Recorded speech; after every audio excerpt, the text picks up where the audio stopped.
ঋণের বোঝায় যারা জর্জরিত, বিষ্ণু ইসলাম চমৎকার একটা দোয়া শিখিয়েছেন। আমাদের অনেকে ঋণের বোঝায় জর্জরিত আছে না নাই? এদিকে কেউ আছেন?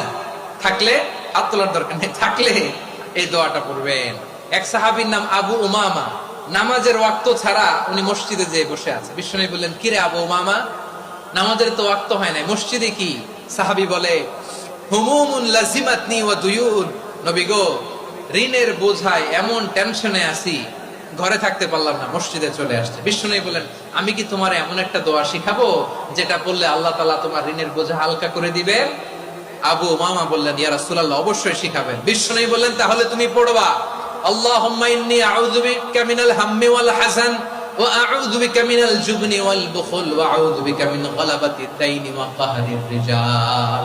ও আল্লাহ, তোমার কাছ থেকে দুশ্চিন্তা থেকে পানাহ চাই, কৃপণতা, ভীরুতা, অলসতা, কার্পণ্যতা, এই সব কিছু থেকে, মানুষের কঠোরতা, আমার উপর মানুষের আধিপত্য এবং ঋণের বোঝা থেকে পানাহ চাই।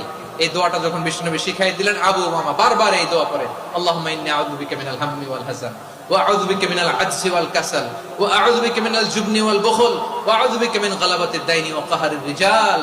আবু উমামা বলে, এই দোয়া আমি পড়তে লাগলাম। কিছুদিন পরে দেখা গেল বিষ্ণুনবীর শেখানো এই দোয়ার বদৌলতে আল্লাহ তাআলা আমার সব ঋণ পরিশোধের ব্যবস্থা করে দিয়েছেন।